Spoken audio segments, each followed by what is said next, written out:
Oh, we'll be well over that. Good afternoon. I'd like to welcome you to the Diversion Authority Finance Committee meeting for September 30th. We'll begin by a call to order, and then roll call, please. Peggy, could you help me with that? Yes, Mayor Darvis, Present. Dr. Mahoney, Mr. Peterson, Mr. Hendrickson, Here. Mr. Jacobson, Here. Mr. Costin, Here. Ms. Johnson, Mr. Montplaisir, Here. Mr. Redlinger, Here. Mr. Steen, Here. Mr. Garrick, Here. Ms. McCall. Here. Have a quorum. Thank you, Peggy. Next order of business is to approve the minutes from the previous meeting. It is attached and has been distributed. Are there any additions or questions to the minutes as distributed? Steen moves to approve. Thank you. Is there a second, please? Commissioner Hendrickson seconds. Been moved and seconded to approve the minutes of the previous meeting. All those in favor, please signify by saying aye. Aye. Opposed? Motion carries. Thank you. Item number 3 is the approval of the bills. Mr. Costin, please. Yeah, the bills listing is much like we've seen in the past. Legal services is a primary bills, along with the Cass County Joint Water District for 6.1 million. So total bills for to be approved, $6,604,359. There doesn't appear to be anything unusual in the bills list. Are there any additional questions for Mr. Costin from any of our commissioners? Mr. Steen Steen. moves to approve payment of the bills. Thank you, sir. I have a motion. Is there a second, please? Redlinger, second. Thank you, Mike. It's been moved and seconded to approve the bills as presented by Mr. Costin. Is there any further discussion? Hearing none. All those in favor, please signify by saying aye. Aye. Opposed? Motion carries. Thank you. Item number 4 is a financial report. Again, we call on Mr. Costin. Thank you, Chair, for the report through the month or ending August 31st. The current year spend is $39,544,196 and a cumulative project to date spend of $574,221,716. And if you look at that component of spend, obviously land acquisitions is the highest priority at this point, and that consumes a good share of that spending. With regard to the subsequent budget, both revenue and expenses are under budget comfortably. And with regard to our position, our cash position through August 31st is $89,196,901. All the reports are included that are typically included, and have any other comments with regard to what's attached. Thank you, Mr. Costin. Does anyone else have any questions for Mr. Costin with regard to the finances? All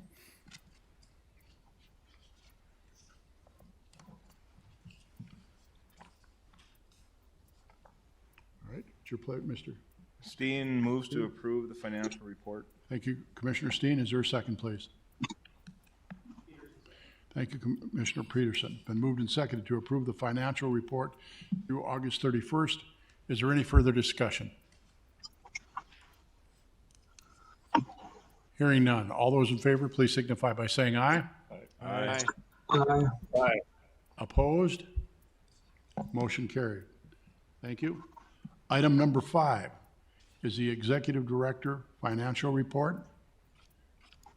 Joel? Thank you, Mr. Chair.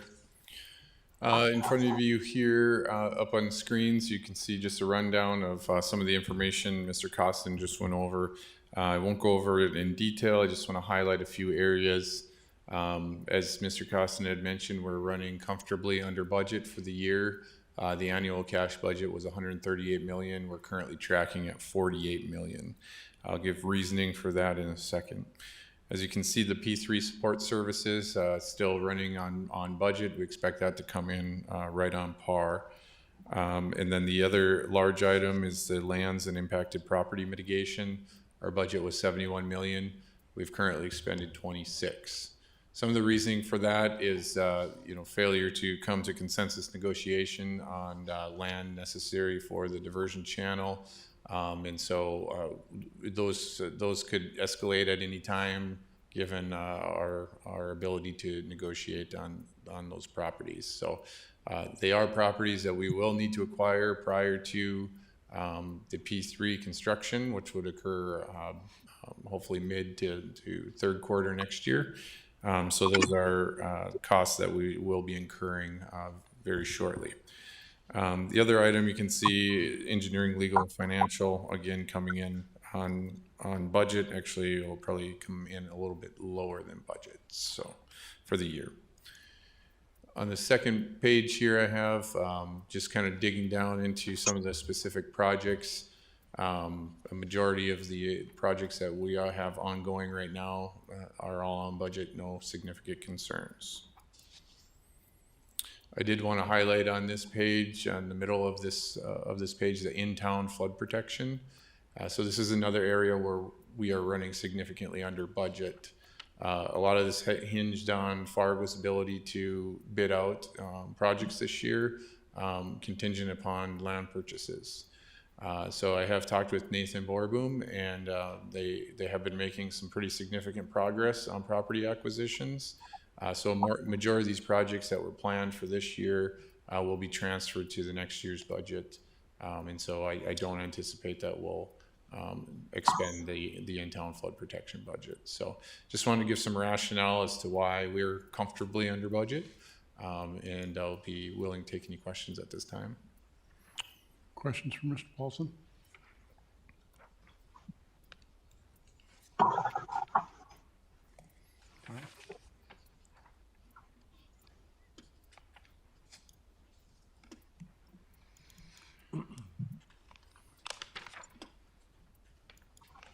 Next order of business is the Diversion Authority Board approval contract actions. Mr. Paulson. Thank you, Mr. Chair. We have a number of actions for the Finance Committee to consider for recommendation to the board today. I think, Mr. Chair, it might be easiest if I go through each one of these and then we can take a vote on all of them if there's no questions. That'd be just fine. Thank you. Okay. The first one is a Master Service Agreement amendment for Beaver Creek Archaeology. All this is a schedule increase on their MSA, so it's a zero cost budget impact. The second is a property structure mitigation bid that we received, and they were Schmidt and Sons Construction was the low bid at $313,000. The next one is also a project that was bid, the Oxbow Hickson Baki Wetland Mitigation. Industrial Builders was the low bid at $2.3 million. And then we also have the utility relocation agreement for the Wild Rice River control structure. That's with Cass County Electric Co-op to move some of their services for the core project. And that's in the amount of $44,500. And then we also have Task Order 30 Amendment 5 for property structure mitigation. And that is an engineering agreement with Houston Moore Group for $220,000 related to an additional or related to the property structure mitigation bid that you can see above. And the final one is the preliminary engineering agreement with BNSF. And this is our attempt to work with BNSF to come to agreement on the bridges that cross the diversion channel. And so we need to provide resources to BNSF to review the P3 bids and come to agreement on the anticipated designs that are submitted. So this is kicking off a new service agreement with them for $60,000. And that's all, Mr. Chair, and I'll take any questions if there are. Are there any questions of Mr. Paulson? We'll start with Commissioner Hendrickson. Thank you, Mr. Chair. Joel, when you said utility relocation agreement for the Wild Rice River structure, what kind of services are you talking about there?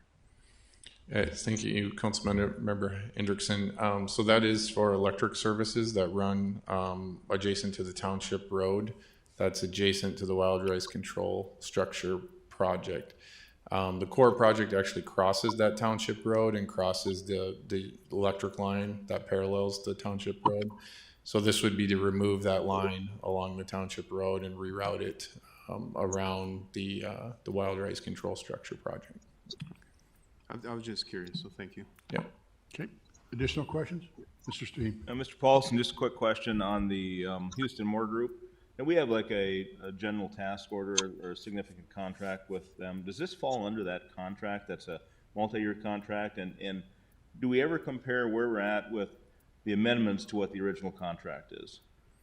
Yes, thank you, Commissioner Steen. So we do keep track of all that. Mr. Bachegard and myself review all of these task orders and the scopes associated with that.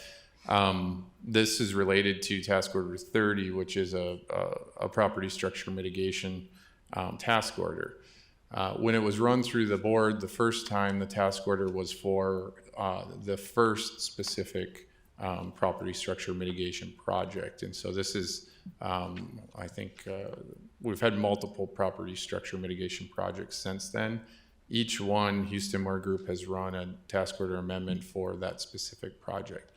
As it relates to the total program budget and what we've anticipated, these are all contained within the program budget and still under the anticipated amount that we have in our estimate. I have had discussions with HMG about how we work the HMG task orders, and it is a little bit different than the other consultant task orders in that it's all project specific, where some of our other consultants are more program focused. And so every new project that comes along, they don't have to come with an amendment. For right now, it seems to be working out okay for us. But that is something that we track in relation to the program budget that we have inputted for the specific engineering costs related to the mitigation projects. Thank you. District President? Mr. Costin? I had a question with regard to the concept of wetland mitigation, and this is more of kind of an educational comment perhaps, but it's for the Oxbow, Hickson, Baki levy at $2.3 million. Can you give a one-sentence rendition of why we have to do that, and what's the magnitude of wetlands mitigation in relationship to the entire diversion project? Thank you, Mr. Costin. Those are good questions. My one sentence would be because we have to. So it's a regulatory requirement by the Corps of Engineers under federal environmental law that we have to mitigate for our impacts to the defined wetland footprint of the project. We're also doing another wetland mitigation project that's being proposed in the Camel Hump area, the Drain 27 wetland project. That project really will encompass all of the southern embankment components on the North Dakota side. And that, I believe, is about 300 acres or so. And then we'll still be responsible for mitigating for the wetlands impacted due to the channel construction. And those mitigation projects are considered to be the Drayton Dam. If we hear about the Drayton Dam once in a while, we hear about the Otter Tail River on the Minnesota side for the Minnesota environmental impacts. And then we've also have some oxbow restorations in the city of Horace that we're looking at doing.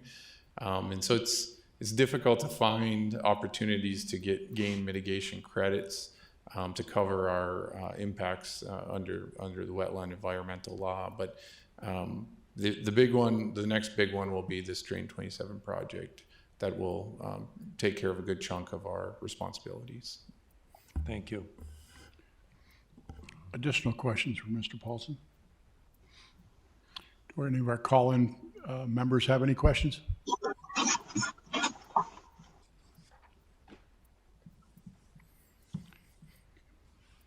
Okay, hearing none.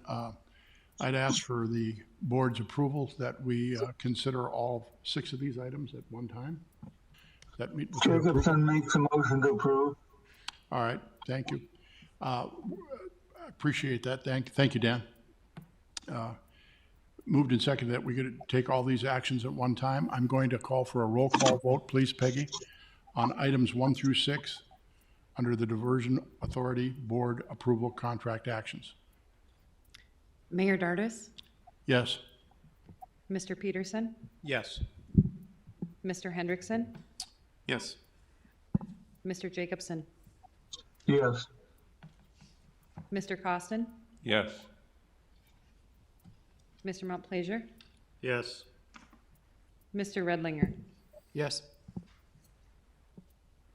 Dr. Mahoney, Ms. Johnson, This is Commissioner Haney filling in for Miss Johnson. Yes.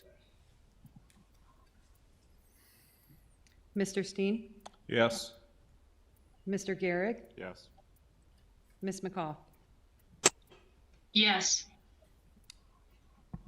Thank you, Peggy. Next order of business is the Executive Director's approved contract actions. Joel? Thank you, Mr. Chair. I had 3 contracting actions that went on my desk this month.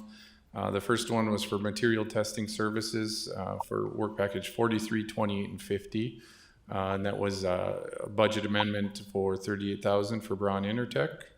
The second was a task order 1, amendment 8 for cultural resource investigation for Beaver Creek archaeology. That was for $84,000. And the last one was a Southern Embankment and Associated Infrastructure Design Services for Houston Moore Group for $145,000. And I'll take any questions if there are any related to those items. Questions, Mr. Paulson?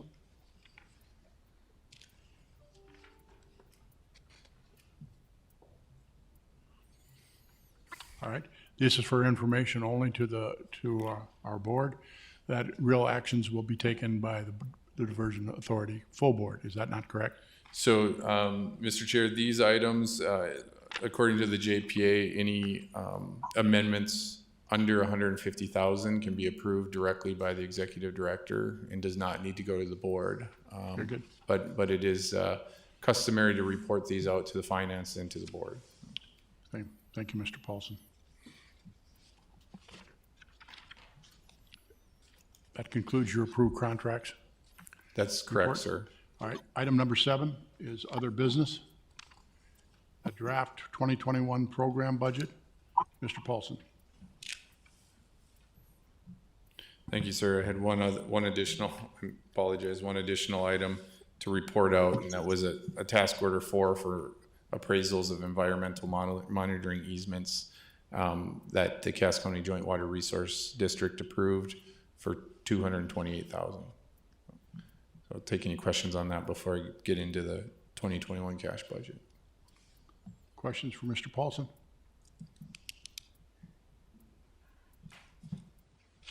Thank you. Again, moving on to item number 7.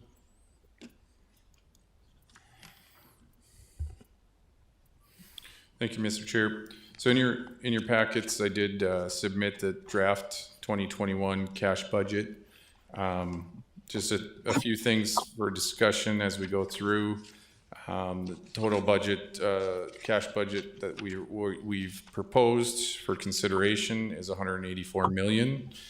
For comparison, our cash budget in 19 was $162 million, and our cash budget in 2020 was $138 million.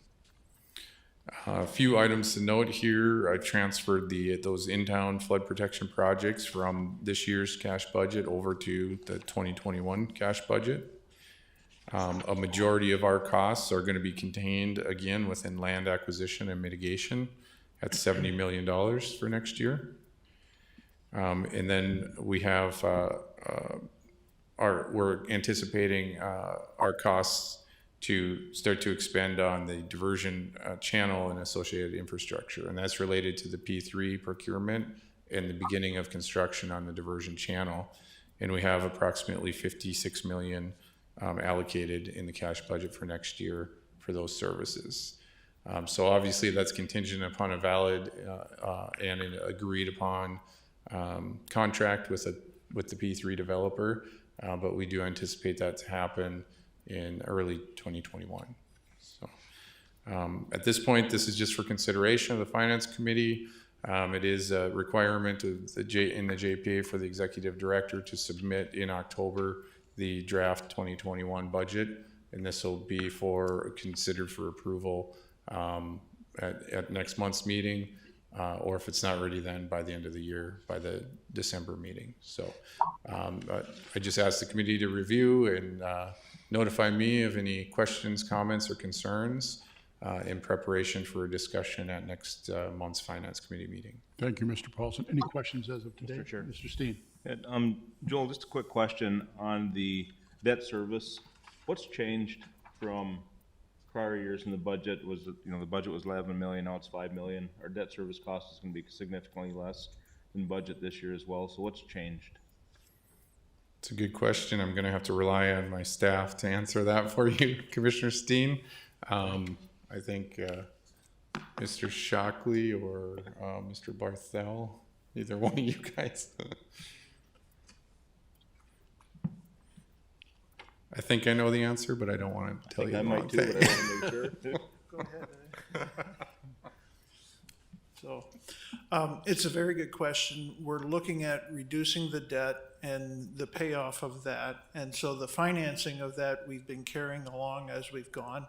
And so, as we continue on, that debt, we're reducing that so that you're going to see an overall reduction that way. That's the broad picture. We can get into more of the details. Would that be the pay down with the Wifi loan? Is that the thought process there?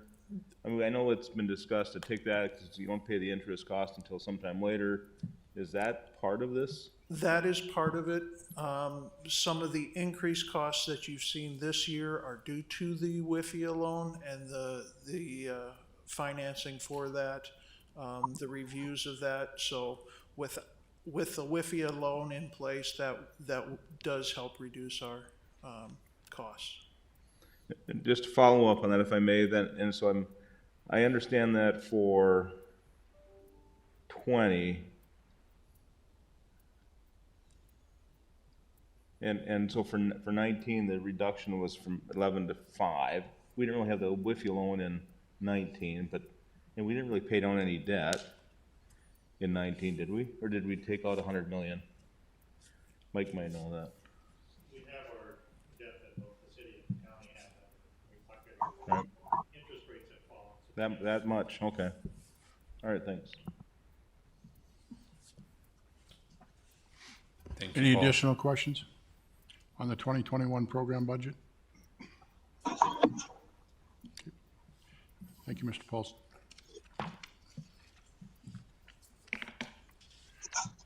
Our next order of business is a Wifi update. We'll call on Mr. Shockley.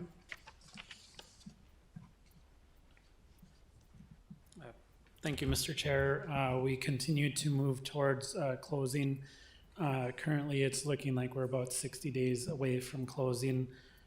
We have finished our due diligence period with Wifi, and they are just finishing up some items regarding the underwriting of the loan, and we should hear back soon with a term sheet that would prescribe the interest rate and when we can anticipate to close. I can certainly answer any questions, but we're just finalizing due diligence, and we've engaged a second ratings agency also. Commissioner Peterson. Thank you, Mr. Chair. And Mr. Shockley, is there anything that would get in the way of us missing out on this opportunity? Meaning, obviously we have some potential tumult that could happen in Washington, D.C., and I've asked this question a bit before, but now we're further down the road. So is there anything that could interrupt this or cause this to be delayed? So, great question. Once the term sheet is issued, that means it's received approval from EPA leadership. The only final stage then is to finalize the term sheet. So that means the diversion authority signs off on the term sheet. It's very much like we've went through the underwriting process at a mortgage company. They give us the final interest rate. You have to sign on the bottom that you're ready to proceed to closing. We would finalize the master indenture of trust and the other documents, get final approvals on that. It does need to go through Office of OMB for final approval, but they've already been briefed. Leadership at the EPA goes to OMB, gets their pre-approval before they send us the term sheet. You know, I don't ever want to say it's nothing can happen, but we are in the final phases of getting the final closing, and EPA very much wants to close it this fiscal year. So it's not a no necessarily, but it's 95%, 99%? I would say 99%. We're right on track where we're supposed to be. Once the big issue is once you receive your term sheet, that's the most important portion of the loan process, because that means it's been vetted through all the leadership and the approval process. And then it's just making sure that if anybody had serious objections to the term sheet, they would have noted them in this due diligence process. Okay. And so then it really becomes, it's within the control of the diversion authority. I suppose the diversion authority could say, no, we don't want the loan, but. Thank you, Mr. Shockley. Any additional questions for Mr. Shockley? Thank you. Next order of business is a report from the Land Acquisition Directive for the Red River Control Structure. Mr. Dodds. Chairman, members of the committee, thank you for having me this afternoon. In your packet, there are 3 separate land acquisition directives. If you'd like, I can take them one at a time or roll through all 3. One at a time, Okay. please. So the first one in your packet, correct me, which one is the first one in the packet? I apologize. Red River Control Structure. Sure. So there are actually 2 LADs for the Red River Control Structure. One is for parcels on the North Dakota side and one is for parcels on the Minnesota side. All of these land acquisition directives are sort of procedural in nature. We do get a request from the designer, which in this case happens to be the Corps of Engineers. They identify which parcels are impacted and which property rights we need. We have a budget assigned for all of the impacted parcels. We develop that budget, present it to the committee, make sure there's awareness that we are going to start the acquisition of those parcels. Assuming the committee signs off on this, we give the directive to the acquiring agency, which on the North Dakota side is the Cass County Joint Board, and on the Minnesota side is the MCCJPA. So the LAD in front of you for North Dakota parcels impacted by the Red River Control Structure. You can see a map in your packet there that highlights in sort of a peach salmon color the parcels that are incorporated in this LAD. I would point out that we have been working with some of these property owners already. As we went to produce this LAD, we found that we had a little bit of cleanup work to do, and so there's a few parcels in here, I apologize, that we've been working on, but nonetheless wanted to capture them in this LAD. And then there's a few new parcels on the north end and south end of where the structure is located that we have not been working with yet, but we'll be working with them shortly. So would ask for your approval of that. Questions for Mr. Dodds on attachment 5.0, Red River Control Structure? Hearing none. I'd like a motion each of these items separately, please. Do I hear a motion? Montplaisir, move to approve. Thank you, Mr. Montplaisir. It's been moved. Is there a second, please? Second, Costin. Second.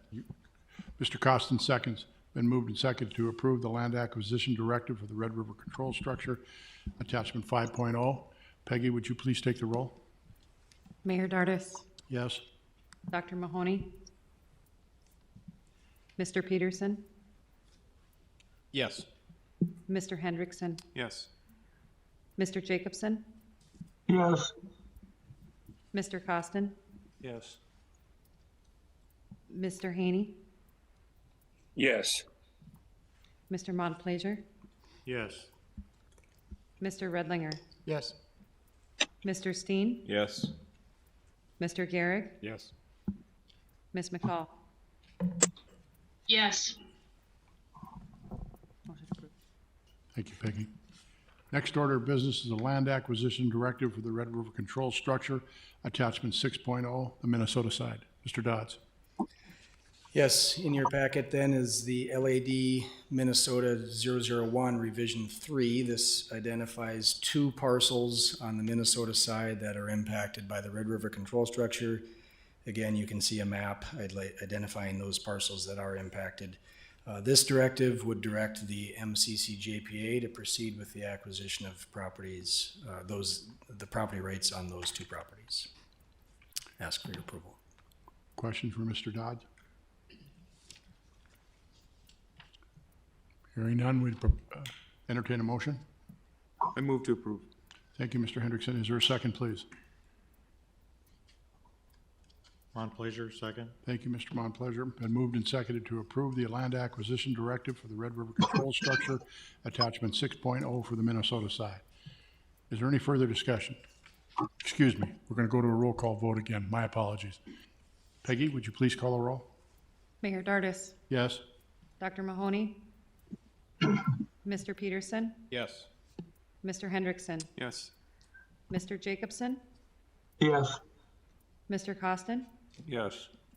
Mr. Haney, Yes. Mr. Montplaisir, Yes. Mr. Redlinger, Yes. Mr. Steen, Yes. Mr. Gehrig, Yes. Ms. McCall. yes, Thank you, Peggy. Next order of business is the Land Acquisition Directive for Drain 27, Wetland Mitigation, Attachment 7.0. Mr. Dodds. Thank you, sir. In your packet is a land acquisition directive. This is a revision. Last month, we did bring forward the land acquisition directive for the wetland project, Drain 27 Wetland Project. And since that time, we have visited with a few property owners in the area, and we have determined that there are some additional properties that people are asking if we might be willing to buy earlier. All of these properties will ultimately be needed for the project. It just happens that the Drain 27 project is accelerating when we originally thought we would be approaching them.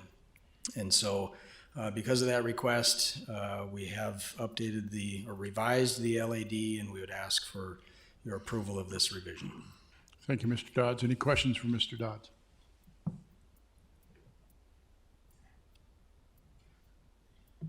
May I have a motion, please? Move to approve, Costin. Steen, second. Thank you, Mr. Costin. Thank you, Mr. Steen. It's been moved and seconded to approve the Land Acquisition Directive for Drain 27 for the Wetland Mitigation, Attachment 7.0. Is there any discussion? We'll go to a roll call vote. Peggy, please. Mayor Dardis, Yes? Dr. Mahoney, Mr. Peterson, Yes. Mr. Hendrickson, Yes. Mr. Jacobson, Yes. Mr. Costin, Yes. Mr. Haney, Yes. Mr. Montplaisir, Yes. Mr. Redlinger, Yes. Mr. Steen, Yes. Mr. Gehrig, Yes. Ms. McCall. Ms. McCall. Yes, Thank you, Peggy. Motion passes. Does anybody on the Finance Committee have anything else for this meeting like to bring forward? Our next meeting will be October 21st. I remind you of that. There'll be notifications sent out. Is there anything else? With that, we stand adjourned. Thank you.